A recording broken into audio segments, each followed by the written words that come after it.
السلام عليكم ورحمة الله تعالى وبركاته.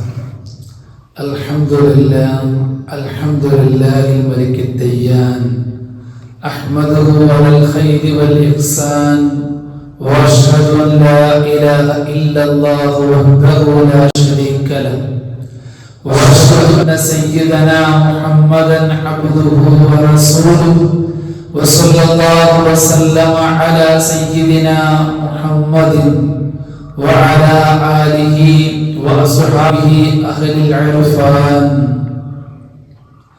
رب اشرح لي صدري ويسر لي أمري واحلل عقدة من لساني يفقهوا قولي، وما توفيقي إلا بالله عليه توكلت وإليه أنيب. أعوذ بالله من الشيطان الرجيم. بسم الله الرحمن الرحيم. إنا أعطيناك الكوثر فصل لربك وانحر إن شانئك هو الأبتر. صدق الله المولانا العظيم. اللهم صل على سيدنا محمد وعلى آل سيدنا محمد كما صليت على إبراهيم وعلى آل إبراهيم، وبارك على سيدنا محمد وعلى آل سيدنا محمد كما باركت على إبراهيم وعلى آل إبراهيم في العالمين إنك حميد مجيد. സ്നേഹാദരവും നിറഞ്ഞ പ്രിയമുഅ്മിനീങ്ങളെ, അല്ലാഹു സുബ്ഹാനഹു വ തആല പരിശുദ്ധമായ വെള്ളിയാഴ്ചയുടെ പകലിൽ പരിശുദ്ധമായ സബിതത്തിൽ നമ്മെ ഒരുമിച്ച് കൂട്ടിയതുപോലെ നാളെ സ്വർഗീയ സുവനത്തിലും അല്ലാഹു തആല നമ്മെയും നമ്മുടെ വേണ്ടപ്പെട്ടവരെയും ഒരുമിച്ച് കൂട്ടി അനുഗ്രഹിക്കുമാറാകട്ടെ. ഗതകാല ജീവിതത്തിൽ വന്നു പോയ മുഴുവൻ അപരാധങ്ങളും അല്ലാഹു സുബ്ഹാനഹു വ തആല വിട്ടുപുറത്തു മാപ്പാക്കി തന്ന് അനുഗ്രഹിക്കുമാറാകട്ടെ. വിശുദ്ധ ദീനിന്റെ വഴിയിലേക്ക് നമ്മെ കൈപിടിച്ചുയർത്തിയ ഗുരുനാഥന്മാർ, ശിഷ്യന്മാർ, മാതാപിതാക്കൾ, നമ്മെ സ്നേഹിക്കുന്നവർ, നമ്മെ സഹായിക്കുന്നവർ, ഏവർക്കും അർഹമായ പ്രതിഫലങ്ങൾ നാഥൻ പ്രദാനം ചെയ്യുമാറാകട്ടെ. അവരുടെ പൊരുത്ത പ്രാർത്ഥനകളിലായി സമുദായത്തിന്റെ കാവലിലായി മുന്നിലേക്ക് സഞ്ചരിക്കാൻ നാഥൻ നമുക്കെല്ലാം തൗഫീഖ് പ്രദാനം ചെയ്യുമാറാകട്ടെ. നമ്മുടെ മസ്ജിദിന്റെ ചാരത്ത് അന്ത്യവിശ്രമം കൊള്ളുന്നവർ അല്ലാഹു തആല അവർക്ക് മഗ്ഫിറത്തും മർഹമത്തും സദാ പ്രദാനം ചെയ്ത് അനുഗ്രഹിക്കുമാറാകട്ടെ. ആമീൻ യാ റബ്ബൽ ആലമീൻ. പരിശുദ്ധമായ ദുൽഹിജ്ജ മാസം, ആ പവിത്ര മാസം നമുക്ക് സമ്മാനിക്കുന്ന മനോഹരമായ സന്തോഷത്തിന്റെ പകലുകൾ, ആ മനോഹരമായ പകലുകൾ നമുക്ക് ചൊലുത്തുന്ന, നമുക്ക് ഉണർത്തിത്തരുന്ന മനോഹരമായ ഇബ്രാഹിം നബി അലൈഹിസ്സലാത്തു വസ്സലാമിന്റെ സ്മരണകൾ, അതെല്ലാം വിശ്വാസി ഹൃദയങ്ങളിലേക്ക് പടർന്നു പന്തലിക്കുന്ന നാളുകളിലൂടെയാണ്. അത്തരം കർമ്മങ്ങളിലേക്ക് നാം നിരതമാകുന്ന രാപ്പകലുകളിലൂടെയാണ് നാം കടന്നു പോകുന്നത്. അല്ലാഹു നമ്മുടെ ആയുസ്സിലെല്ലാം ബർക്കത്ത് പ്രദാനം ചെയ്യുമാറാകട്ടെ. പരിശുദ്ധമായ ഇസ്ലാമിനെ സംബന്ധിച്ചിടത്തോളം അല്ലാഹു സുബ്ഹാനഹു വ തആലയുടെ അടുക്കൽ സ്വീകാര്യപ്രദമാകുന്ന ഒരു മതം, ഒരു സംസ്കാരം, അത് പരിശുദ്ധമായ ഇസ്ലാം മാത്രമാണ്. പരിശുദ്ധമായ ഖുർആനിലൂടെ അല്ലാഹു സുബ്ഹാനഹു വ തആല പറഞ്ഞു വെക്കുന്നുണ്ട്. ബിസ്മില്ലാഹിർ റഹ്മാനിർ റഹീം. ഇന്നദ്ദീന ഇൻദല്ലാഹിൽ ഇസ്ലാം. അല്ലാഹു സുബ്ഹാനഹു വ തആലയുടെ അടുക്കൽ സ്വീകാര്യമാകുന്ന മതം, സ്വീകാര്യമാകുന്ന അത്തരം സംസ്കാരം, അത് പരിശുദ്ധമായ ഇസ്ലാം മാത്രമാണ്. അതുകൊണ്ട് തന്നെ പരിശുദ്ധമായ ദീനിനെ, ആ സംസ്കാരത്തെ ഏറ്റെടുക്കാൻ പോകുന്ന മനുഷ്യത്തിന്റെ എല്ലാ പ്രകൃതത്തിനും, അവന്റെ പ്രകൃതിക്കും അവന്റെ ചുറ്റുപാടുകൾക്കുമെല്ലാം യോജിച്ച വിധമാണ് പരിശുദ്ധമായ ദീനിനെ അല്ലാഹു തആല സംവിധാനിച്ചിട്ടുള്ളത്. ഒരാൾ ഇസ്ലാം സ്വീകരിക്കാൻ വേണ്ടി കടന്നു വന്നാൽ ആദ്യമായി അവൻ ചൊല്ലുന്നത് പരിശുദ്ധമായ ഇസ്ലാമിന്റെ ബേസാണ്. അത് പരിശുദ്ധമായ ഷഹാദത്താണ്. അഥവാ അവൻ ഏറ്റെടുക്കാൻ പോകുന്ന ആ വിശ്വാസത്തെ ഹൃദയത്തിൽ ഉറപ്പിക്കുകയും ദൃഢപ്പെടുത്തുകയും നാവുകൊണ്ട് പ്രഖ്യാപിക്കുകയും ചെയ്യലാണ്. അങ്ങനെ പ്രഖ്യാപിക്കുകയും ചെയ്യുമ്പോൾ പിന്നീട് കടന്നു വരുന്ന ഏതൊരു കർമ്മം നാം എടുത്താലും, അത് പരിശുദ്ധമായ നമസ്കാരമാകട്ടെ, സകാത്താവട്ടെ, വ്രതാനുഷ്ഠാനമാകട്ടെ, ഒടുവിലായി വരുന്ന പരിശുദ്ധമായ ഹജ്ജാവട്ടെ, നമസ്കാരത്തെ സംബന്ധിച്ചിടത്തോളം അത് കേവലമായ ചലനങ്ങൾക്കും അപ്പുറം നിരന്തരമായി അടിമ തന്റെ ഉടമയെ ഓർക്കുന്നു എന്നാണ്. നിരന്തരമായി തന്റെ രക്ഷിതാവുമായി ഓരോ പകലിലും ഓരോ രാത്രിയിലും അവൻ ബന്ധപ്പെടുന്നു എന്നാണ്. നിരന്തരമായ അല്ലാഹുവിനെ കുറിച്ചുള്ള ഓർമ്മകളിലായി നിരന്തരമായി അങ്ങനെ ജീവിക്കുന്നു എന്നാണ്. സകാത്ത് നോക്കിയാലോ, പരിശുദ്ധമായ സകാത്ത് അവൻ ജീവിക്കുന്ന അവന്റെ സൊസൈറ്റി സാമ്പത്തികമായി ഭൗതികമായ ജീവിതത്തിന് ആവശ്യമായ സമ്പാദ്യം അവൻ ശേഖരിക്കുന്നതിനോടൊപ്പം ആ സൊസൈറ്റിയിൽ അവൻ വളരുന്നതിനോടൊപ്പം ഒരു നിർണിതമായ തലത്തിലേക്ക് എത്തിയാൽ സകാത്ത് കൊടുക്കാൻ അർഹമായ വിധം അവന്റെ സമ്പത്ത് വളർന്നാൽ അവൻ നിലകൊള്ളുന്ന അതേ സൊസൈറ്റി ധനരായ പാവപ്പെട്ട സാധുക്കളായ സമൂഹത്തിന്റെ പിൻപന്തിയിൽ വിട്ടുപോയ ആളുകൾ അവർക്ക് തന്റെ സമ്പത്തിന്റെ നിശ്ചിതമായ വിഹിതം കൊടുക്കുകയും അവരെയും തന്നോടൊപ്പം വളർത്തുകയും ചെയ്യുന്ന സുന്ദരമായ ദർപ്പണമാണ് മനോഹരമായ സകാത്ത് എന്നുള്ളത്. മറ്റൊന്ന് വ്രതാനുഷ്ഠാനമാണ്. കഴിഞ്ഞുപോയ മാസങ്ങളിലെ അവരുടെ ഭക്ഷണശീലങ്ങളെ, അതിന്റെ രീതികളെ ഒന്ന് തുലനം ചെയ്യുകയും ആരോഗ്യപരമായി ശാരീരികപരമായി അവൻ ഉയർച്ച പ്രാപിക്കുകയും ചെയ്യുകയോടൊപ്പം സമൂഹത്തിലുള്ള വിശപ്പിന്റെ അതിന്റെ അവസ്ഥയും അവൻ മനസ്സിലാക്കുകയും ചെയ്യുകയാണ്.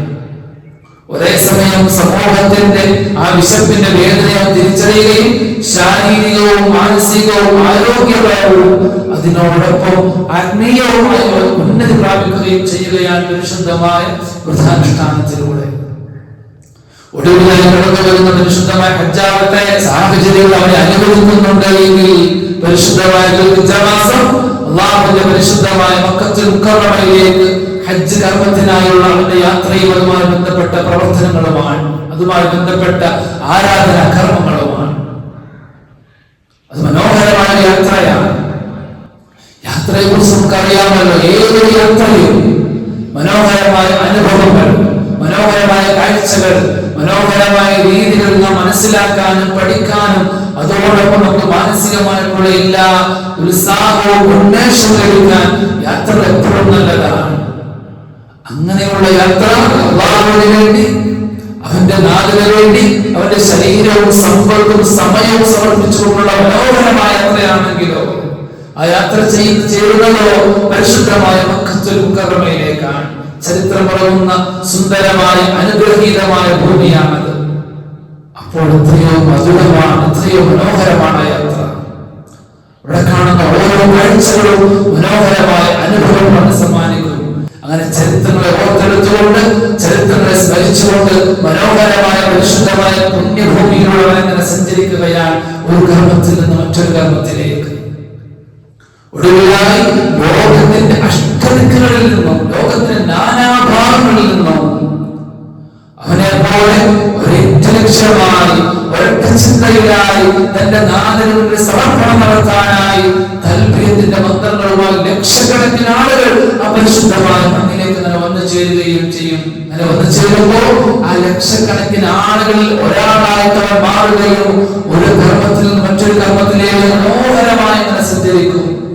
അങ്ങനെ സഞ്ചരിക്കുമ്പോ അവരോടൊപ്പം അലിഞ്ഞും ലയിച്ചും തന്റെ നാടിലേക്ക് എല്ലാം സമർപ്പിക്കപ്പെടുന്ന പരിശുദ്ധമായ കർമ്മമാണ് ഹജ്ജ് എന്നുള്ളത്. അല്ലാഹു തആല പോയാളുകൾക്ക് മക്കബൂലുമായ ഹജ്ജും ഉംറയും സിയാറത്തും ചെയ്ത് മടങ്ങാൻ അല്ലാഹു അവർക്ക് തൗഫീഖ് പ്രദാനം ചെയ്യുമാറാകട്ടെ. ആ മണ്ണിലേക്ക് എത്തിച്ചേരാൻ അല്ലാഹു തആല നമുക്കും തൗഫീഖും ആഫിയത്തും പ്രദാനം ചെയ്ത് അനുഗ്രഹിക്കുമാറാകട്ടെ. ആമീൻ യാ റബ്ബൽ ആലമീൻ. അതേ സമയത്താണ് അങ്ങനെ പോവാത്ത മറുനാടുകളിലുള്ള ആളുകളെ സംബന്ധിച്ചിടത്തോളം ആ സമയത്ത് ഇബ്രാഹിം നബി അലൈഹിസ്സലാത്തു വസ്സലാമിന്റെ ത്യാഗനിർഭരമായ ചരിത്രം ഓർക്കുകയും സ്മരിക്കുകയും ആ ചരിത്രത്തെ മനോഹരമായി പുനർവിഷ്കരിക്കുകയും ചെയ്യുകയാണ് ഓരോ വിശ്വാസിയും ലോകത്തിന്റെ ഓരോ ദിക്കുകളിലും. അല്ലേ, ഇബ്രാഹിം നബി അലൈഹിസ്സലാത്തു വസ്സലാം ഒരു പരീക്ഷണത്തിന്റെ ഘട്ടത്തിൽ തന്റെ നാഥനായി തന്റെ പ്രിയപ്പെട്ട മകനെ പോലും വഹിക്കാൻ തയ്യാറാകുന്ന ഒരു പരീക്ഷണത്തിന്റെ ഘട്ടമുണ്ട്. ആ ആ പരീക്ഷണത്തിൽ വിജയിക്കുമ്പോഴാണ് സയ്യിദുനാ ജിബ്രീൽ അലൈഹിസ്സലാത്തു വസ്സലാം ആകാശ വിതാനത്തിൽ നിന്ന് ഇറങ്ങി വരികയും അങ്ങ് പരീക്ഷണത്തിൽ വിജയിച്ചു എന്ന് പറഞ്ഞതിന് ശേഷം അറക്കാൻ കിടത്തിയിരിക്കുന്ന തന്റെ പിഞ്ചോമന പൈതലിന് പകരമായി സ്വർഗത്തിൽ നിന്ന് ഇറക്കിയ ഈ ആട്ടിൻകുട്ടിയെ അറച്ചാൽ മതി എന്ന് പറയുന്നത്. ആ മനോഹരമായ സ്മരണം ചരിത്രത്തിൽ ഇപ്പോഴും വർത്തമാന കാലഘട്ടത്തിന്റെ പകലിൽ മനോഹരമായ പെരുന്നാളിന് അന്ന് നാം നടത്തുകയാണ്. അതേ ചരിത്രത്തെ ഒരിക്കൽ കൂടി മനോഹരമായ വർത്തമാനത്തിന്റെ പകലിൽ നാം ആവിഷ്കരിക്കുകയാണ്. അതുകൊണ്ട് ആ നിലക്ക് ഇബ്രാഹിം നബി അലൈഹിസ്സലാത്തു വസ്സലാമിന്റെ ത്യാഗങ്ങളെ ഓർക്കുകയും സ്മരിക്കപ്പെടുകയും ആ സമയത്ത് ഇബ്രാഹിം നബി അലൈഹിസ്സലാത്തു വസ്സലാം കൊണ്ട വേവലും അതിന്റെ ആദിയും അതിന്റെ സങ്കടവും എല്ലാം ഓരോ വിശ്വാസിയും പെരുന്നാളിന്റെ പകലിൽ അത് അനുഭവവേദ്യമാകേണ്ടതുണ്ട്. ആ നിലക്ക് വേണം നമ്മുടെ ഉരുവിനെ നാം മറക്കാൻ വിചാരിക്കുന്ന നമ്മുടെ ഉദയത്തിന്റെ മൃഗത്തെ സ്നേഹിക്കാനും പരിപാലിക്കാനും കൊണ്ടു നടക്കുവാനും. അങ്ങനെ തോന്നണം നമുക്ക്. ആ നിലക്കുള്ള ബന്ധം അതുമായി ഉണ്ടാക്കിയെടുക്കാൻ നമ്മെ സംബന്ധിച്ചിടത്തോളം ഒരു തറക്കാൻ തീരുമാനിച്ച ആളെ സംബന്ധിച്ചിടത്തോളം ധാർമ്മികമായ സ്വഭാവത്തിൽപ്പെട്ടതാണ്. അല്ലാഹു മനസ്സിലാക്കാനുള്ള തൗഫീഖ് പ്രദാനം ചെയ്ത് അനുഗ്രഹിക്കുമാറാകട്ടെ. അങ്ങനെ ചില കർമ്മങ്ങളൊക്കെ നാം നടത്തുമ്പോൾ പലപ്പോഴും സോഷ്യൽ മീഡിയയിൽ ആളുകൾ വന്നിട്ട് ചിലപ്പോൾ പല കമന്റുകൾ പറയാറുണ്ട്. പലപ്പോഴും ശ്രദ്ധിച്ചിട്ടുണ്ട്. സങ്കടം തോന്നാറുണ്ട്. ചിലപ്പോ നിഷ്കളങ്കമായ മനസ്സുകൊണ്ടാണെങ്കിൽ, ആത്മാർത്ഥമായ മനസ്സുകൊണ്ടാണെങ്കിൽ നമുക്ക് അവരോട് പറയാനുള്ളത്, നിങ്ങൾ വായിച്ചെടുത്ത് നിന്ന്, നിങ്ങൾ മനസ്സിലാക്കിയിടത്ത് നിന്ന് അല്പം കൂടി കടന്ന് പരിശുദ്ധമായ ഇസ്ലാമിനെ വായിക്കുവാനും പഠിക്കുവാനും അവരൊന്ന് മുതിർന്നിരുന്നുവെങ്കിൽ എന്നാണ്, അങ്ങനെ പഠിക്കാൻ അവരൊന്ന് തീരുമാനിച്ചിരുന്നുവെങ്കിൽ എന്നാണ്. പരിശുദ്ധമായ ഇസ്ലാം എത്രയോ മനോഹരമാണ്. പരിശുദ്ധമായ ഇസ്ലാം ഈ പ്രകൃതിയെ കുറിച്ച്, മനുഷ്യനെ കുറിച്ച്, ജീവജാലങ്ങളെ കുറിച്ച്, ഈ വാനിലൂടെ പാറിപ്പറക്കുന്ന പക്ഷിമൃഗാദികളെ കുറിച്ച് എല്ലാം അത്രയും മനോഹരമായിട്ടാണ് നമ്മൾ സംസാരിച്ചിട്ടുള്ളത്, നമ്മൾ പറഞ്ഞു വെച്ചിട്ടുള്ളത്. ബിസ്മില്ലാഹിർ റഹ്മാനിർ റഹീം. വമാ മിൻ ദാബത്തിൻ ഫിൽ അർളി വലാ ത്വാഇരിൻ യതീറു ബിജനാഹിഹി ഇല്ലാ ഉമമുൻ അംസാലുകും. വമാ മിൻ ദാബത്തിൻ ഫിൽ അർളി, ഈ കാണുന്ന ഭൂമിയിൽ ജീവിക്കുന്ന ഏതൊരു മൃഗവും ഏതൊരു ജീവജാലങ്ങളും, വലാ ത്വാഇരിൻ യതീറു ബിജനാഹിഹി, രണ്ട് ചിറകുകൾ ഉപയോഗിച്ച് വാനലോകത്തിലൂടെ ആകാശസീമയിലൂടെ പറക്കുന്ന പക്ഷികൾ, ഇല്ലാ ഉമമുൻ അംസാലുകും, ആ ജീവജാലങ്ങളാകട്ടെ, ആ പറക്കുന്ന പക്ഷികളാകട്ടെ, ഇല്ലാ ഉമമുൻ അംസാലുകും, അവ നിങ്ങളെ പോലെ തന്നെ ഈ ഭൂമിയിലെ ഈ പ്രകൃതിയിലെ സമൂഹങ്ങളാണ് എന്ന് പരിശുദ്ധമായ ഖുർആൻ പറയാണ്. നമ്മളെ പോലെ ഭൂമിയിൽ ജീവിക്കുന്ന ഈ പ്രകൃതിയുടെ ഭാഗമാണ് അവയെല്ലാം. ഉപദ്രവിക്കാനോ ഒന്നിനെ പ്രയാസപ്പെടുത്താനോ ഒന്നും പാടില്ല എന്ന് പഠിപ്പിക്കുന്നില്ല പരിശുദ്ധമായ ദീൻ, പരിശുദ്ധമായ ഇസ്ലാം. ഒരിക്കൽ പരിശുദ്ധ റസൂൽ സ്വല്ലല്ലാഹു അലൈഹി വസല്ലം തങ്ങളുടെ കാലഘട്ടത്തിൽ ആ നാട്ടിൽ വല്ലാതെ നായശല്യം രൂക്ഷമാകുന്ന ഒരു സാഹചര്യം വന്നു എന്നാണ്. നായശല്യം നമ്മുടെ നാട്ടിലേക്ക് ഉള്ളതുപോലെ നായശല്യം രൂക്ഷമാകുമ്പോഴാണ് പരിശുദ്ധ റസൂലുള്ളാഹി സ്വല്ലല്ലാഹു അലൈഹി വസല്ലം തങ്ങൾ സ്വഹാബത്തിനോട് പറഞ്ഞു, സ്വഹാബ ലൗലാ അന്നൽ കിലാബ ഉമ്മത്തുൻ മിൻ ഉമ്മം, ഈ നായകളിലെ ആ നായകൾ ഒരു സമൂഹമായിരുന്നില്ല എങ്കിൽ, ഈ പ്രകൃതിയുടെ ഭാഗമായ ഈ പ്രകൃതിയിലെ അനേകം സമൂഹങ്ങളിൽ ഒരു സമൂഹമായിരുന്നില്ല എങ്കിൽ ലഅമർതും ബിഖത്ലിഹ, അവയെ കൊല്ലാൻ ഞാൻ നിങ്ങളോട് കൽപ്പിക്കുമായിരുന്നു എന്ന് പരിശുദ്ധ റസൂലുള്ളാഹി സ്വല്ലല്ലാഹു അലൈഹി വസല്ലം. നായശല്യം രൂക്ഷമാകുമ്പോൾ ആ സമയത്ത് റസൂൽ പറഞ്ഞതാണ്, നായകളും ഈ പ്രകൃതിയിലെ സമൂഹങ്ങളാണ്. അങ്ങനെ അല്ലായിരുന്നുവെങ്കിൽ ലഅമർതും ബിഖത്ലിഹ, അവയെ കൊന്നുകളയാൻ ഞാൻ നിങ്ങളോട് കൽപ്പിക്കുമായിരുന്നു എന്ന് പരിശുദ്ധ റസൂലുള്ളാഹി സ്വല്ലല്ലാഹു അലൈഹി വസല്ലം തങ്ങൾ പഠിപ്പിക്കുകയാണ്. ആകാശത്തോടെ പറന്നു പോകുന്ന പ്രാണികളോ അത്തരം പക്ഷികളോ, പരിശുദ്ധമായ ഖുർആൻ പറഞ്ഞല്ലോ ആകാശത്തിലൂടെ പറന്നു പോകുന്ന പ്രാണികളെ കുറിച്ച്, തേനീച്ചകളെ കുറിച്ചിട്ട്. ബിസ്മില്ലാഹിർ റഹ്മാനിർ റഹീം.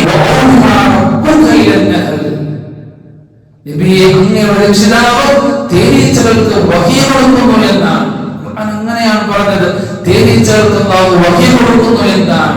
എന്തിനു വേണ്ടി? അനിത്യതനി മിനൽ ജിഹാനി ബുയൂത, പർവ്വതങ്ങളിൽ, പാറമടക്കുകളിൽ ഗിർസംഘങ്ങൾ പാർപ്പിടങ്ങൾ നിർമ്മിക്കാൻ മരങ്ങളിലും മരച്ചില്ലകളിലും അങ്ങനെ കെട്ടിയുണ്ടാക്കപ്പെടുന്ന ഇടങ്ങളിലും നിങ്ങൾ പാർപ്പിടങ്ങൾ നിർമ്മിക്കണേ എന്ന് പരിശുദ്ധമായ ഖുർആൻ. അവയിൽ പ്രകൃതിയിൽ ജീവിക്കുവാനും കൂടുകൾ നിർമ്മിക്കാനും അല്ലാഹു തആല തേനീച്ചകൾക്ക് ബോധനം കൊടുക്കുന്നു എന്നാണ്. ഭൂമിയിൽ ജീവിക്കാനുള്ള അവസരം കൊടുക്കുകയാണ് അല്ലാഹു സുബ്ഹാനഹു വ തആല. ഒരാളെ ഉപയോഗിക്കാൻ പറഞ്ഞിട്ടില്ലല്ലോ. അനാവശ്യമായി പോലും ഒന്നിനെയും കൊലപ്പെടുത്താൻ പോലും പഠിപ്പിച്ചിട്ടില്ല പരിശുദ്ധ റസൂലുള്ളാഹി സ്വല്ലല്ലാഹു അലൈഹി വസല്ലം. നിബിധങ്ങൾ പറഞ്ഞല്ലോ, മൻ ഖതല ഉസ്ഫൂറൻ വറസ, ആരെങ്കിലും ഒരാൾ അനാവശ്യമായി അകാരണമായ ഒരു കുരുവിയെ, ഒരു അടയ്ക്കാൻ കുരുവിയെ, നാട്ടിലെ കാണുന്ന കുരുവിയാണ് ഉസ്ഫൂർ, അങ്ങനെ ഒരു കുരുവിയെ ഒരാളെങ്ങാനും അകാരണമായി കൊന്നു കളഞ്ഞാൽ നാളെ പരലോകത്തിന്റെ നാളിൽ ആ പക്ഷി വരികയും അല്ലാഹുവിനോട് വാദിക്കുകയും ചെയ്യുമെന്ന് പഠിപ്പിക്കുകയാണ്. എന്നിട്ട് പറയുമത്ര, ഇന്ന ഹാദാ ഖതലനി ഗബസ, യാ റബ്ബ് രക്ഷിതാവേ, ഇന്ന ഹാദാ ഖതലനി ഗബസ, ഒരു കാരണവുമില്ലാതെ ഇന്നവൻ എന്നെ കൊലപ്പെടുത്തിയിട്ടുണ്ട്. മാത്രമല്ല അങ്ങനെ കൊലപ്പെടുത്തിയത് കൊണ്ട് അവനോട് നേട്ടവും ഉണ്ടായിട്ടില്ല, ഒരു ഉപകാരവും ഉണ്ടായിട്ടില്ല.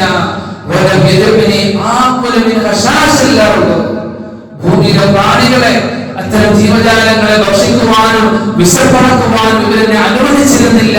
ഇവരെന്നെ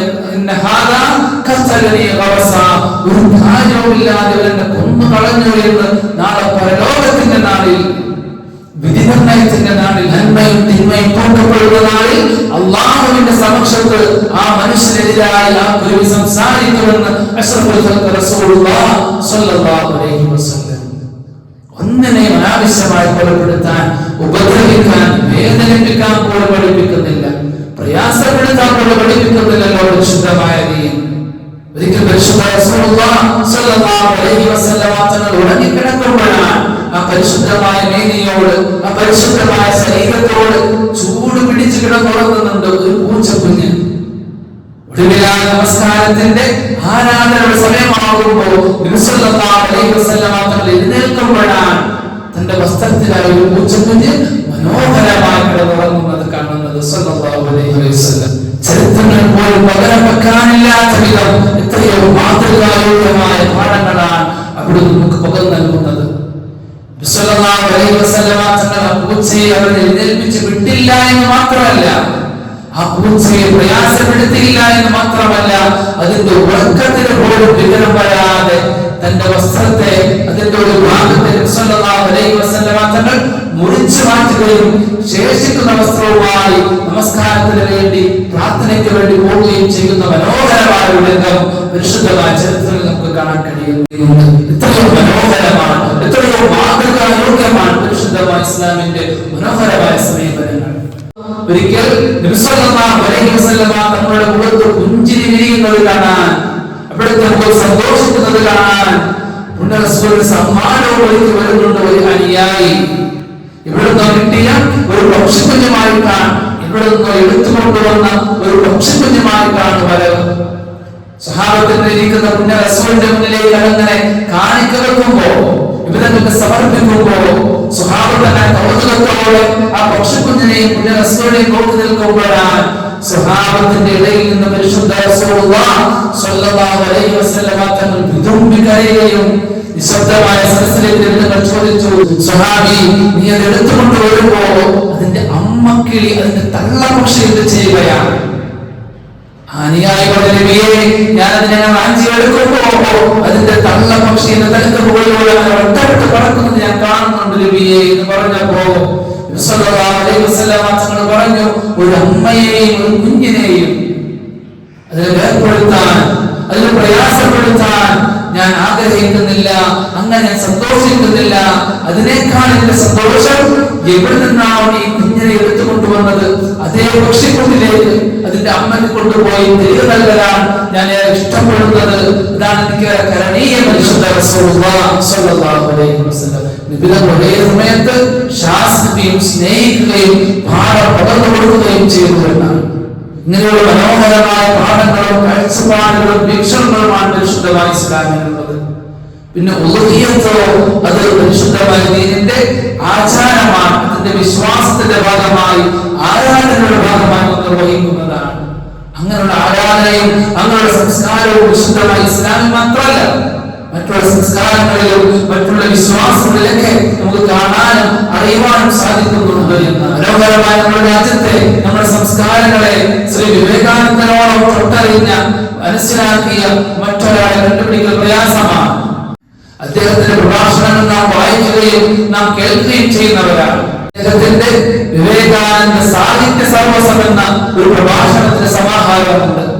അതിൽ അദ്ദേഹം തന്നെ രേഖപ്പെടുത്തി വെക്കുന്നുണ്ട്. അതിങ്ങനെയാണ്: You will be astonished. നിങ്ങൾ അത്ഭുതപ്പെട്ടേക്കാമെന്നാണ്. You will be astonished. നിങ്ങൾ അത്ഭുതപ്പെട്ടേക്കാം. If I will tell you that. നിങ്ങളോട് ഞാൻ പറയുന്ന കാര്യങ്ങൾ കേട്ടാൽ നിങ്ങൾ മനസ്സിലാക്കിയാൽ നിങ്ങൾ അത്ഭുതപ്പെട്ടേക്കാം. According to the old ceremonials, പൗരാണിക കാലത്ത് അത്തരം വിശ്വാസങ്ങളെ ആചാരങ്ങളെ വെച്ചിട്ട് പറയുകയാണ്: He is not a good Hindu who does not eat beef on certain occasions. He must sacrifice bull and eat it. എന്നാണ് അദ്ദേഹം പറയാൻ. പൗരാണിക കാലത്തെ ആചാരങ്ങളിൽ വിശ്വാസങ്ങളിൽ കാണാം he is not a good Hindu, ഒരു യഥാർത്ഥ സനാതന മൂല്യങ്ങളിൽ വിശ്വസിക്കുന്ന അത്തരം ആചാരങ്ങളെ പിൻപറ്റുന്നവനല്ല ആര്? who does not eat beef on certain occasions. ചില വിശിഷ്ടമായ ദിവസങ്ങളിൽ, ചില വിശിഷ്ടമായ സാഹചര്യങ്ങളിൽ, അത്തരം സാഹചര്യങ്ങളിൽ he must sacrifice bull. യാഗത്തിന്റെ ഭാഗമായി, വിശ്വാസത്തിന്റെ ഭാഗമായി ചില സാക്രിഫൈസുകൾ, ചില ബലിയർപ്പണങ്ങൾ, ചില യാഗങ്ങൾ നടത്തുകയും അങ്ങനെ കാളയെയും അതുപോലെയുള്ള ജീവജാലങ്ങളെ ബലിയർക്കുകയും സമർപ്പിക്കപ്പെടുകയും അങ്ങനെ അത് ഭക്ഷിക്കുകയും ചെയ്യാറുണ്ടായിരുന്നു എന്ന് ശ്രീ വിവേകാനന്ദ സാഹിത്യ സർവസത്തിൽ രേഖപ്പെടുത്തി വെക്കപ്പെട്ടിട്ടുണ്ട്. ഹൈന്ദവ വിശ്വാസത്തിന്റെ ഭാഗമായ അവരുടെ പ്രധാനപ്പെട്ട വേദമാണ് ഋഗ്വേദം. ആ ഋഗ്വേദത്തിൽ പോലും പറഞ്ഞു വെക്കുന്നുണ്ട് ഹൈന്ദവ വിശ്വാസിയുടെ അവരുടെ ദേവനായ ഇന്ദ്രദേവന് കാളമാംസം വലിയ ഭയങ്കരമായിരുന്നു എന്നാണ്. മാത്രല്ല മാംസഭക്ഷണേ ദോഷവും, മാംസഭക്ഷണങ്ങളിൽ യാതൊരു ദോഷവുമില്ല, അത് ഭക്ഷണയോഗ്യമാണ് എന്നൊക്കെ രേഖപ്പെടുത്തി വച്ചിട്ടുണ്ട് എന്നാണ്. ഓരോ സംസ്കാരത്തിന്റെ ഭാഗമായിട്ടാണ് എന്നതുപോലെ ഓരോ വിശ്വാസത്തിന്റെ ഭാഗമായിട്ടാണ്. വിശുദ്ധമായ ഇസ്ലാമിനെ സംബന്ധിച്ചിടത്തോളം അങ്ങനെ അർപ്പിക്കപ്പെടുമ്പോൾ, അങ്ങനെ ഒരു ബലിയർപ്പണം നടത്തുന്നത് ഒരു ആരാധനയുടെ, ഒരു വിശ്വാസത്തിന്റെ ആചാരത്തിന്റെ ഭാഗമായിട്ടാണ്. അവിടെയും പല നിബന്ധനകളുമുണ്ട് എന്നാണ്. ഗർഭിണി, പാല് കൊടുക്കുന്നവരെ, പാല് കുടിക്കുന്നവരെ അറക്കാൻ പാടില്ല എന്ന്. എത്രത്തോളം അതുമായി ഒരു ജീവിയെ, ഒരു മൃഗത്തെ നീ കറന്നെടുക്കുമ്പോൾ, അതിന്റെ പാലിന് ചുരുത്തുമ്പോഴും നിന്റെ നഖം കൊണ്ട് അതിന് പ്രയാസം വരാതിരിക്കാൻ നിന്റെ നഖങ്ങളെ പോലും നീ വെട്ടി ഒതുക്കണമെന്ന് പോലും പഠിപ്പിക്കുന്നുണ്ട് പരിശുദ്ധ റസൂലുള്ളാഹി സ്വല്ലല്ലാഹു അലൈഹി വസല്ലം. അത്രമേൽ കരുണീയമാണ്, അത്രമേൽ കാരുണ്യമാണ് പരിശുദ്ധമായ ഇസ്ലാം. പരിശുദ്ധമായ ഖുർആനിൽ ചർച്ച നടക്കുന്നുണ്ടല്ലോ. എന്തുകൊണ്ടാണ് സൂറത്ത് തൗബയിൽ, പരിശുദ്ധമായ ഖുർആനിലെ 14 സൂറത്തുകളിലും അതിലെ 113 സൂറത്തിൽ ബിസ്മയുണ്ട്. സൂറത്ത് തൗബയിൽ അവിടെ എന്തുകൊണ്ട് ബിസ്മില്ല എന്ന ചർച്ചയിൽ മഹാനായ ഇമാം റാസി റഹ്മത്തുള്ളാഹി അലൈഹി പറഞ്ഞു വെക്കുന്നുണ്ട്. തൗബയിൽ ബിസ്മി വെക്കാത്തതിന്റെ കാരണം സൂറത്ത് തൗബയുടെ എതിർത്ത യുദ്ധമാണ്, അധർമ്മത്തിനെതിരെ ധർമ്മ പോരാട്ടമാണ്. എങ്കിൽ പോലും യുദ്ധമാണല്ലോ സാഹചര്യം. അത്തരം ഒരു സാഹചര്യങ്ങളിൽ എങ്ങനെയാണ് അള്ളാഹുവിന്റെ സുന്ദരമായ നാമങ്ങളോടൊപ്പം റഹ്മാൻ, കാരുണ്യവാൻ, കരുണാനിധിയുമാണെന്ന് ചേർത്ത് വെക്കുന്നത്? അതുകൊണ്ടാണ് അത്തരം ഒരു സാഹചര്യത്തിൽ പോലും ബിസ്മി ഒഴിവാക്കിയത് എന്ന് മഹാൻ വ്യാഖ്യാനിക്കുന്നുണ്ട്. അതിനോടൊപ്പം അദ്ദേഹം മറ്റൊരു ചർച്ച കൂടി മുന്നോട്ട് വെക്കുകയാണ്. അതുകൊണ്ട് തന്നെയാണ് ഉളുഹിയ്യത്ത് തുറക്കുമ്പോഴും സാധാരണ ചൊല്ലുന്ന ബിസ്മിയുടെ രൂപത്തിന് പകരമായി ബിസ്മില്ലാഹി അല്ലാഹു അക്ബർ എന്ന് നാം പറയുന്നത്. ബിസ്മില്ലാഹി അല്ലാഹുവിന്റെ നാമത്തിൽ ഞാൻ നടക്കുകയാണ്. എങ്ങനെയുള്ള അല്ലാഹുവാണ് അല്ലാഹു അക്ബർ, അല്ലാഹു വലിയവനാണ്. അവന്റെ കൽപ്പന പ്രകാരം അങ്ങനെ പറഞ്ഞതിന്റെ ഭാഗമായി, അനുസരണയുടെ ഭാഗമായി, ഇബാദത്തിന്റെ ഭാഗമായി, ആരാധനയുടെ ഭാഗമായിട്ടാണ് ഞാൻ നിർവഹിക്കുന്നത്. അങ്ങനെ നിർവഹിക്കുമ്പോൾ അവിടെ ഉയർത്തപ്പെടുന്നതും ഉയരപ്പെടുന്ന എന്തിനു വേണ്ടിയാണ് നാം അത് ചെയ്യുന്നത് എന്ന് പറഞ്ഞിട്ടാണ് നാം അങ്ങനെ അറിവ് നടത്തുന്നത്. പരിശുദ്ധമായ ഖുർആൻ അത് കൽപ്പിക്കപ്പെട്ടതാണല്ലോ. ബിസ്മില്ലാഹിർ റഹ്മാനിർ റഹീം ഇന്നാ അഹ്തൈനാകൽ കൗസർ. അല്ലാഹുവിന്റെ പരിശുദ്ധ റസൂലേ, അങ്ങേക്ക് ഞാൻ എത്രയോ അനുഗ്രഹങ്ങളെയാണ് നൽകിയിരിക്കുന്നത്. അതുകൊണ്ട് ഫസ്വല്ലി, അങ്ങ് നമസ്കരിക്കുകയും അങ്ങ് ബലിയർക്കുകയും ചെയ്യണമെന്നാണ്. നബി സല്ലല്ലാഹു അലൈഹി വസല്ലം തങ്ങളെ സംബന്ധിച്ചിടത്തോളം അത് നിർബന്ധമായിരുന്നു.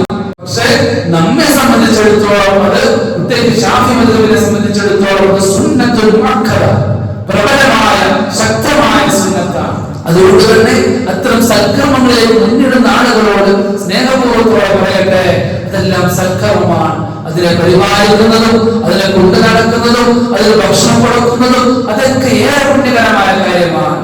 കാരണം പരിശുദ്ധമായ ഖുർആൻ അല്ലാഹുവിന്റെ അടയാളമെന്ന് അതിനെ കുറിച്ച് പറഞ്ഞിട്ടുണ്ട്. അത്ഭുതൻ, മൃഗങ്ങളുണ്ടല്ലോ, അല്ലാഹുവിന്റെ ശിആറുകളാണ് എന്ന് പരിശുദ്ധമായ ഖുർആൻ അല്ലാഹുവിന്റെ അടയാളമാണ് എന്ന് രേഖപ്പെടുത്തിയിട്ടുണ്ട്. അതുകൊണ്ട് തന്നെ അതിനെ കാണുമ്പോഴും അതിന്റെ ശബ്ദം കേൾക്കുമ്പോഴൊക്കെ തക്ബീർ ചൊല്ലൽ പ്രത്യേകം സുന്നത്ത് കൂടി. അതോടൊപ്പം തന്നെ സങ്കടകരമായ ചില വിഷയങ്ങൾ കൂടി ഉണർത്തി തരികയാണ്. പലപ്പോഴും കാണുന്ന ഒരു കാഴ്ചയാണ്, പലപ്പോഴും സങ്കടം തോന്നാറുണ്ട്. ഒരു വലിയ കാഴ്ച വിരുന്നൊരുക്കലും, ഒരു വലിയ ഉത്സവത്തിന്റെ വലിയ സൃഷ്ടിച്ചെടുക്കലും, ഒരു ഒച്ചപ്പാടും ഒരു ബഹളവും ഒരു തമാശയൊക്കെയായിട്ട് അങ്ങനെ അറവ് നടത്തുന്നത് കാണാറുണ്ട്. അതുമായിട്ടുള്ള മറ്റുള്ള പ്രവർത്തനങ്ങളിലൊക്കെ കളിയും ചിരിയും ദൈവത്തും നമീമത്തും ഫിത്നയും ഫസാദും തമാശയൊക്കെ പറഞ്ഞങ്ങനെ ചെയ്യുന്നത് നിങ്ങളെ വലിയ വിവാദത്തിന്റെ ഭാഗമാണ്. അല്ലാഹുവിനെ സമർപ്പിക്കപ്പെടുന്ന ഒരു ആരാധനയാണ്. അതുകൊണ്ട് തന്നെ തുടക്കം മുതൽ ഒടുക്കം വരെ ആ ഭക്ഷണം അങ്ങനെ വിതരണം ചെയ്യുന്നത് വരെ ആ ഒരു സൂക്ഷ്മതയും അതിന്റെ തഖ്വയും കൃത്യമായി നാം പരിപാലിക്കേണ്ടതുണ്ട്. ഈ ഖുർആന്റെ ആയത്തുകളൊന്ന് പഠിച്ചിരുന്നെങ്കിലും ഓർക്കുകയാണ്. അതുമായി ബന്ധപ്പെട്ട് പരിശുദ്ധമായ ഖുർആൻ അതിന്റെ ഗൗരവത്തിൽ തന്നെ പറയുകയാണ്. ബിസ്മില്ലാഹിർ റഹ്മാനിർ റഹീം ലൻ യനാലല്ലാഹു ലുഹൂമുഹാ വലാ ദിമാഉഹാ. നിങ്ങൾ അറക്കാൻ പോകുന്ന ആ മൃഗത്തിന്റെ മാംസമോ അതിന്റെ രക്തമോ ലൻ യനാലല്ലാഹ്, അല്ലാഹുവിലേക്ക് എത്തുന്നതേയില്ല എന്നാണ്. അല്ലാഹുവിലേക്ക് എത്തുന്നതേയില്ല. പിന്നെ എന്തിനാണ് അതിന്റെ ഒരു മേ പറച്ചിലും പുകൾ പറച്ചിലും അതിന്റെ വലിപ്പത്തിന്റെ മേനടിക്കലൊക്കെ എന്തിനാണ്? അതിന്റെ മാംസമോ അതിന്റെ രക്തമോ അല്ലാഹുവിലേക്ക് എത്തുന്നില്ല എന്ന് വിശുദ്ധ പറയാൻ. മറിച്ചോ വലാകിൻ യനാലുല്ലാഹു തഖ്വാ മിൻകും, ആ ഒരു കർമ്മത്തിൽ ഏർപ്പെടുമ്പോ അത് ചിലവാക്കിയ സമ്പത്തും അതിന്റെ സമയവും അതിന്റെ പരിശ്രമങ്ങളിലെല്ലാം അല്ലാഹുവിലേക്ക് എത്തുന്നത് അത് കാണിച്ച തഖ്വയാണ്, അത് കാണിക്കുന്ന സൂക്ഷ്മതയാണ്. അപ്പോഴാണ് വിവാദത്തിന്റെ ഭാഗമായി മാറുക. അങ്ങനെയാകുമ്പോഴാണ് ദൈവത്തിലും പരത്തിലും ഒരുപാട് പ്രതിഫലങ്ങൾക്ക് അത് കാരണമായി മാറുന്നത്. അങ്ങനെ നാം ചെയ്യുന്ന ആ ജോലി നഷ്ടമായി പോയി വൃഥാവിലാവാതിരിക്കാൻ അതിന്റെ തുടക്കം മുതൽ ഒടുക്കം വരെ ആ സൂക്ഷ്മതയും ആ ഭയഭക്തിയും അതിന്റെ അദബും അതിന്റെ മര്യാദയും കൃത്യമായി പരിപാലിക്കാൻ പ്രത്യേകം ശ്രദ്ധിക്കണമെന്ന് സ്നേഹപൂർവ്വം ഓർമ്മപ്പെടുത്തുകയാണ്. അല്ലാഹു തആല നമുക്ക് തൗഫീഖ് പ്രദാനം ചെയ്ത് അനുഗ്രഹിക്കുമാറാകട്ടെ. ഇവരോട് ചോദിച്ചല്ലോ, യാ റസൂലല്ലാഹ്, എന്താണ് ഉദ്ഹിയ്യത്ത് നബിയെ? അങ്ങനെ ബലികർമ്മം നടത്തുമ്പോൾ എന്താണ് അതിന്റെ ആവശ്യം, എന്തിനാണ് നടത്തുന്നത്? ബിസ്മില്ലാഹി അലൈഹി വസല്ലം തങ്ങൾ പറഞ്ഞു, ഹാദാ സുന്നത്തു അബീകും ഇബ്രാഹിം അലൈഹിസ്സലാം. ഇത് നിങ്ങളുടെ പിതാവായ നിങ്ങളുടെ ഉപ്പയായ ഇബ്രാഹിം നബി അലൈഹിസ്സലാത്തു വസ്സലാമിന്റെ മാർഗ്ഗമാണ്, അവിടുത്തെ ചര്യയാണ്. അത് പിൻപറ്റാനാണല്ലോ പരിശുദ്ധമായ ഖുർആനിനോട് സല്ലല്ലാഹു അലൈഹി വസല്ലം തങ്ങളോട് പറഞ്ഞു വെച്ചത്. ബിസ്മില്ലാഹിർ റഹ്മാനിർ റഹീം ثم أوحينا إليك. നബിയെ, നിങ്ങൾക്ക് ഞാൻ വഹി അറിയിച്ചു തരികയാണ്. എന്താണ് അറിയിച്ചു തരുന്നതെന്ന് അറിയോ? അനിത്തബിഅ മില്ലത ഇബ്രാഹിം ഹനീഫ. അങ്ങ് പിൻപറ്റേണ്ടത് ഇബ്രാഹിം നബി അലൈഹിസ്സലാത്തു വസ്സലാമിന്റെ ചര്യയാണ്, അവിടുത്തെ മാർഗ്ഗമാണ് എന്ന് പരിശുദ്ധമായ ഖുർആനിലൂടെ നബി സല്ലല്ലാഹു അലൈഹി വസല്ലം തങ്ങൾക്ക് അറിയിച്ചു കൊടുക്കുകയാണ്. നബി തങ്ങൾ സ്വഹാബത്തിന്റെ ചോദ്യത്തിന് മറുപടി പറയുന്നതോ, ഹാദാ സുന്നത്തു അബീകും. ഈ നടക്കുന്ന ബലികർമ്മം, ഈ ഉദ്ഹിയ്യത്ത്, അത് ഇബ്രാഹിം നബി അലൈഹിസ്സലാത്തു വസ്സലാമിന്റെ ചര്യയാണ്, ഇവിടുത്തെ മാർഗ്ഗമാണെന്ന് പരിശുദ്ധ റസൂലുള്ളാഹി സ്വല്ലല്ലാഹു അലൈഹി വസല്ലം. സ്വഹാബത്ത് ചോദിച്ചു, നബിയെ, ഏതൊരു സൽക്കർമ്മത്തിൽ നന്മയുടെ പ്രതിഫലമായി കിട്ടുമല്ലോ നബിയെ? വമാ ലനാ യാ റസൂലല്ലാഹ്, ഈ കർമ്മത്തിൽ ഞങ്ങൾ കിട്ടുന്നത് എന്താണ്? ഇങ്ങനെ ഒരു കർമ്മം ഞങ്ങൾ നടത്തിയാൽ ഞങ്ങൾക്ക് ലഭിക്കുന്നത് എന്താണ്? സല്ലല്ലാഹു അലൈഹി വസല്ലം തങ്ങൾ പറഞ്ഞു, വലകും ഫീഹാ ബികുല്ലി ശഅറത്തിൻ ഹസന. നിങ്ങൾ ഇറക്കുന്ന മൃഗത്തിന്റെ ഓരോ രോമത്തിനനുസരിച്ച് ഓരോ രോമം കണക്കാക്കിയിട്ട് നിങ്ങൾ ഹസനാത്തുകൾ നന്മകൾ നിങ്ങൾക്ക് രേഖപ്പെടുത്തുന്നുണ്ട് എന്ന് പരിശുദ്ധ റസൂലുള്ളാഹി സ്വല്ലല്ലാഹു അലൈഹി വസല്ലം തങ്ങൾ സ്വഹാബത്തിന് മറുപടി കൊടുത്തു എന്നാണ്. അതിന്റെ രോമങ്ങൾക്കനുസരിച്ച് പ്രതിഫലമാണ്. അതുകൊണ്ടാണ് ആ നിലയ്ക്കുള്ള നല്ല നല്ല മൃഗങ്ങളെ അല്ലാഹുവിൽ കൽപ്പിക്കപ്പെടാൻ നാം അങ്ങനെ ജോലി ചെയ്യാൻ തയ്യാറാകുമ്പോൾ, ആരാധനയ്ക്ക് തയ്യാറാകുമ്പോൾ ഉള്ളതിൽ നല്ലതും മെച്ചമായതും അല്ലാഹുവിന്റെ നയത്തിലായി റബ്ബിന് വേണ്ടി എന്ന നയത്തിലായി മനോഹരമായ കർമ്മത്തിലേക്ക് നേരിടണമെന്ന് പറയാനുള്ളതിന്റെ കാരണം അതാണ്. ഓരോ രോമത്തിലും അനുസരിച്ച് പ്രതിഫലം ലഭിക്കുന്ന കാര്യമാണ്. തീർന്നില്ലല്ലോ, സ്വല്ലല്ലാഹു അലൈഹി വസല്ലം തങ്ങൾ പറഞ്ഞല്ലോ, നിങ്ങൾ നിങ്ങളുടെ ഒരു മൃഗത്തെ പ്രത്യേകം ബഹുമാനിക്കണേ എന്നാണ്. എത്രത്തോളം ഇബ്രാഹിം നബി അലൈഹിസ്സലാത്തു വസ്സലാം തന്റെ മകന് പകരമായിട്ടാണ് ആ ആൺകുട്ടിയെ അറുക്കുന്നത്. അവിടെ ചരിത്രത്തിന് പകരമാണ് നാം ഇവിടെ ഉദയത്തിനെ അറുക്കുന്നത്. തന്നെ ആ മൃഗത്തെ കൊണ്ടുനടന്നും സ്നേഹിച്ചും പരിപാലിച്ചും ആ നിലയ്ക്കുള്ള ഒരു ബന്ധം ഉണ്ടാക്കിയെടുക്കാൻ കഴിയണം. അപ്പോഴാണ് അങ്ങനെ കിടത്തിയിട്ട് അതിനെ അറുക്കുമ്പോ, അല്ലാഹുവിലേക്ക് സമർപ്പിക്കുമ്പോ ഹൃദയം പിടയ്ക്കുകയും വേദന കൊള്ളുകയും സങ്കടം തോന്നുകയും മോചനമൊഴിക്കുകയും ചെയ്യുക. ആ നിലയ്ക്ക് അടുക്കുമ്പോഴാണ് അത് യഥാർത്ഥമായ ഒരു ബലികർമ്മത്തിന്റെ ഒരു മനോഹരമായ അവസ്ഥയിലേക്ക് അത് എത്തിച്ചേരുക. പറയാൻ ആ നിലയ്ക്ക് നിങ്ങൾ ഉദയത്തിന്റെ മൃഗത്തെ നിങ്ങൾ ബഹുമാനിക്കണം. നാളെ പരലോകത്തേക്ക് വരുമ്പോൾ സിറാത്ത് പാലത്തിന്റെ മുകളിൽ അവ നിങ്ങൾക്ക് വാഹനമായിരിക്കുമെന്ന് ഹബീബായ റസൂലുള്ളാഹി സ്വല്ലല്ലാഹു അലൈഹി വസല്ലം. ആ വാഹനത്തെ ആ നിലയ്ക്ക് ഒരുക്കി തയ്യാറാക്കാൻ നമ്മുടെ ബാധ്യതയാണ്. ആ സൂക്ഷ്മതയിൽ കൊണ്ടു നടക്കുകയും ചെയ്യണം. അതിന് ചില ആളുകളുണ്ട്, സാഹചര്യങ്ങളെല്ലാം ഉണ്ടായിട്ടും എല്ലാ നിലയിലും സാമ്പത്തികമായി ബലപ്പെട്ടിട്ടും ഉദയത്തിൽ നിന്ന് മുഖം മാറി നിൽക്കുന്ന ആളുകളുണ്ട്.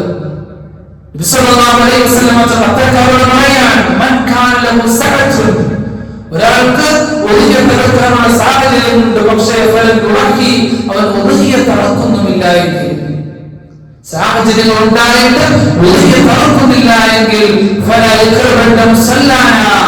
പെരുന്നാൾ സ്ഥലത്തേക്ക് പെരുന്നാൾ നമസ്കാരത്തിന് വേണ്ടി അവൻ വരേണ്ടതില്ല, അവൻ അടുക്കേണ്ടതില്ല എന്ന് പരിശുദ്ധ റസൂലുള്ളാഹി സ്വല്ലല്ലാഹു അലൈഹി വസല്ലം. പെരുന്നാളിന്റെ അന്നേ ദിവസത്തിലെ നമസ്കാരത്തിലും അതിന്റെ പ്രാർത്ഥനയിലും അതിന്റെ ദുആയിലും പങ്കുചേരാൻ യാതൊരു വിധവും യാതൊരു അർഹതയും അവനില്ല. അതുകൊണ്ട് അന്ന് പെരുന്നാൾ നമസ്കാര സ്ഥലത്തേക്ക് അവൻ അടുക്കേണ്ടതില്ല, വരേണ്ടതില്ല എന്ന് അഷ്റഫുൽ ഖൽഖ് റസൂലുള്ളാഹി സ്വല്ലല്ലാഹു അലൈഹി വസല്ലം തങ്ങൾ അത്തരക്കാരെ താക്കീത് ചെയ്യുന്നുണ്ട് എന്നാണ്. മറ്റൊരു ഹദീസിൽ കാണാം, മൻ കാന ലഹു സഅത്തുൻ, സാഹചര്യങ്ങളെല്ലാം ഉണ്ട്, പക്ഷേ അവർ ഉദയ തറക്കുന്നില്ല എങ്കിൽ ഒരു മുസ്ലിമിന്റെ ലേബലിൽ, ഒരു ഇസ്ലാമിന്റെ ലേബലിൽ അവനങ്ങനെ ജീവിച്ചു മരിക്കേണ്ടതില്ല, മറിച്ച് യഹൂദിയായിട്ട് നസ്രാണിയായിട്ട് അവനങ്ങനെ മരിച്ചു പോകട്ടെ എന്ന് ശുഭകരമല്ലാത്ത വാക്കുകൾ കൊണ്ട്, വളരെ ഗൗരവമായ വാക്കുകൾ കൊണ്ട് തന്നെ നബി സല്ലല്ലാഹു അലൈഹി വസല്ലം തങ്ങൾ അത്തരക്കാരെ താക്കീത് കൊടുത്തിട്ടുണ്ട് എന്നാണ്. അതുകൊണ്ട് പ്രിയപ്പെട്ടവരോട് സാമ്പത്തികമായി ആ നിലയ്ക്ക് ഉദയം തടുക്കാൻ സാധിക്കുമെങ്കിൽ, ആ നിലയ്ക്ക് സാമ്പത്തികമായി പരിചയപ്പെടുന്നുണ്ട് എങ്കിൽ, എന്നെ കൊണ്ട് അറുക്കാൻ കഴിയുമെന്ന് തോന്നുന്നുണ്ട് എങ്കിൽ ഒരു നിലയ്ക്ക് മാറി നിൽക്കാതെ പുണ്യകരമായ കർമ്മത്തിൽ പങ്കുചേരണമെന്ന് ഓർമ്മപ്പെടുത്തുകയാണ്. ഇനി ഒറ്റയ്ക്ക് ചെയ്യാൻ കഴിയില്ലെങ്കിൽ ഷെയർ കൂടാലോ, മാടുവർഗത്തിൽപ്പെട്ടതാണെങ്കിൽ 7 പേർക്ക് വരെ ഷെയർ കൂടാം. ആ നിലയ്ക്ക് അതിലേക്ക് പങ്കുചേരാൻ സാധിക്കണം നമ്മളെ കൊണ്ട്. അല്ലാഹു തൗഫീഖ് പ്രദാനം ചെയ്ത് അനുഗ്രഹിക്കുമാറാകട്ടെ. നിങ്ങൾ പറഞ്ഞല്ലോ, പെരുന്നാളിന്റെ പകലിൽ ആദം സന്തതികൾ ചെയ്യുന്ന ഏറ്റവും നല്ല കർമ്മം, അല്ലാഹുവിലേക്ക് ഏറെ പ്രിയകരമാകുന്ന കർമ്മം, അത് മറ്റൊന്നുമല്ല അത് ഉദയത്തറുക്കലാണ് എന്ന അഷ്റഫുൽ ഖൽഖ് റസൂലുള്ളാഹി സ്വല്ലല്ലാഹു അലൈഹി വസല്ലം. അത്രയും മനോഹരമായ, അത്രമേൽ പുണ്യകരമായ, അത്രയും പ്രധാനപ്പെട്ട ഒരു സൽക്കർമ്മമാണ്. അതുകൊണ്ട് ഒരു നിലയ്ക്ക് ഒഴിവാകാതെ കഴിയുന്ന ആളുകളൊക്കെ അതിൽ പങ്കുചേരണമെന്ന് ഹൃദയത്തിന്റെ ഭാഷയിൽ സ്നേഹത്തോടു കൂടി ഓർമ്മപ്പെടുത്തുകയാണ്. അല്ലാഹു തആല തൗഫീഖ് പ്രദാനം ചെയ്ത് അനുഗ്രഹിക്കുമാറാകട്ടെ. അല്ലാഹു സുബ്ഹാനഹു വ തആല നാം പറഞ്ഞതിനെയും കേട്ടതിനെയും നാഫിആയി ഇൽമാക്കി തന്ന് അനുഗ്രഹിക്കുമാറാകട്ടെ. നമ്മുടെ സമ്പത്തിൽ, നമ്മുടെ ആരോഗ്യത്തിൽ, നമ്മുടെ സമയങ്ങളിൽ അല്ലാഹു തആല എല്ലാ ബറക്കത്തും പ്രദാനം ചെയ്ത് അനുഗ്രഹിക്കുമാറാകട്ടെ. നാം ചെയ്യുന്ന സൽക്കർമ്മങ്ങളെ അല്ലാഹു സുബ്ഹാനഹു വ തആല ഇഹത്തിലും പരത്തിലും വലുതാക്കി വളർത്തി കൺകുളിർമയുള്ളതാക്കി നമുക്ക് അനുകൂലമാക്കി തന്ന് അനുഗ്രഹിക്കുമാറാകട്ടെ. നമ്മുടെ ദുആ കൊണ്ട് വസിയത്ത് ചെയ്ത ആളുകൾ അല്ലാഹു തആല അവർക്കൊക്കെ എത്രയും പെട്ടെന്നുള്ള ശിഫാഉം സലാമത്തും പ്രദാനം ചെയ്ത് അനുഗ്രഹിക്കുമാറാകട്ടെ. വാഖിറു ദഅവാന അൽഹംദുലില്ലാഹി റബ്ബിൽ ആലമീൻ. അസ്സലാമു അലൈക്കും വറഹ്മത്തുള്ളാഹി തആല.